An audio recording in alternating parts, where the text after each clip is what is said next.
மார்க்சிய இயக்கத்தின் மகத்தான தலைவர் அருமை தோழர் சீதாராம் யெச்சூரி மறைந்த செய்தியை இன்னும் நம்மால் ஜீரணிக்க முடியாமல் தான் இருக்கிறது.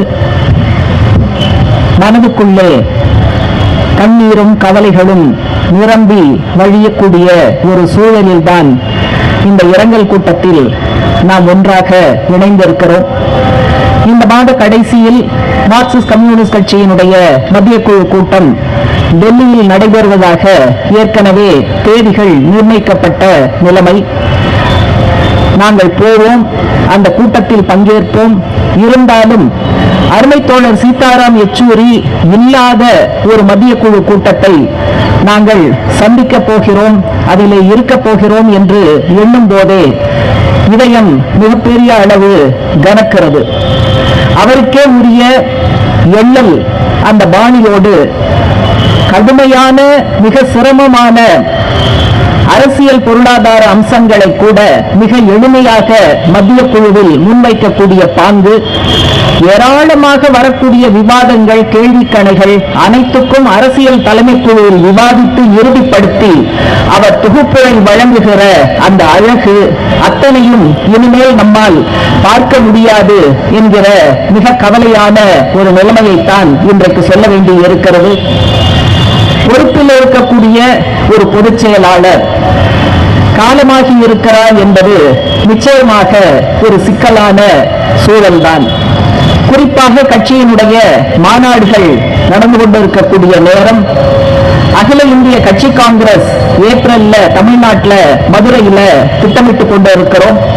அப்போது பொதுச் செயலாளர் இல்லை என்பது உண்மையிலேயே சிக்கலாக இருந்தாலும் நிச்சயமாக கம்யூனிஸ்ட் இயக்கம் எவ்வளவோ இடர்பாடுகளை, சவால்களை சந்தித்திருக்கிறது, தாண்டி வந்திருக்கிறது என்கிற அடிப்படையில் இந்த சிக்கலையும் தாண்டும் அப்படிப்பட்ட ஒரு துணிச்சலை நிச்சயமாக அருமை தோழர் சீதாராம் நம் அனைவரிடமும் விட்டு சென்றிருக்கிறார் என்றுதான் பார்க்க வேண்டும்.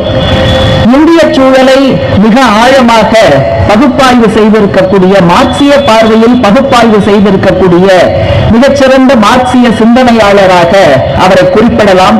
அனைத்து வித பாகுபாடுகளுக்கும் எதிராக, குறிப்பாக சாதிய பாகுபாடு, பாலின பாகுபாடு இரண்டுக்கும் எதிராக சமரசமற்ற போராட்டத்தை வழிநடத்துவதில் மிக முக்கிய பங்கினை அவர் ஆற்றியிருக்கிறார்.